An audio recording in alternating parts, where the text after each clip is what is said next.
ఇక్కడే ఉండి మీకు న్యాయం చేయడం కోసం అన్ని విధాలా మేము ప్రయత్నం చేస్తున్నాం.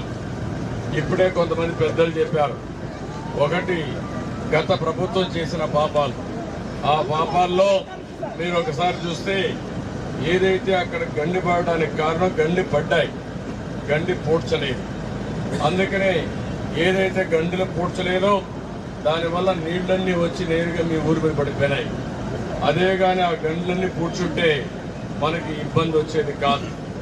అదే సమయంలో ఇక్కడ కూడా కొంతమంది స్థానికంగా అక్రమంగా భూమి అంతా ఆక్యుపై చేశారు.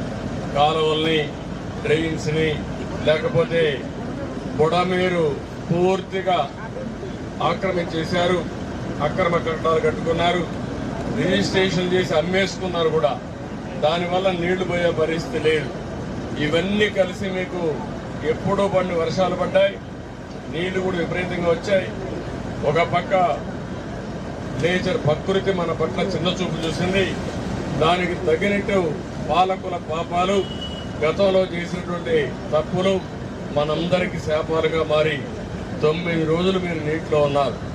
మీ కష్టాలు వర్ణాతీతం. సర్వస్వాన్ని కోల్పోయారు, ఇంట్లో ఏమీ లేవు.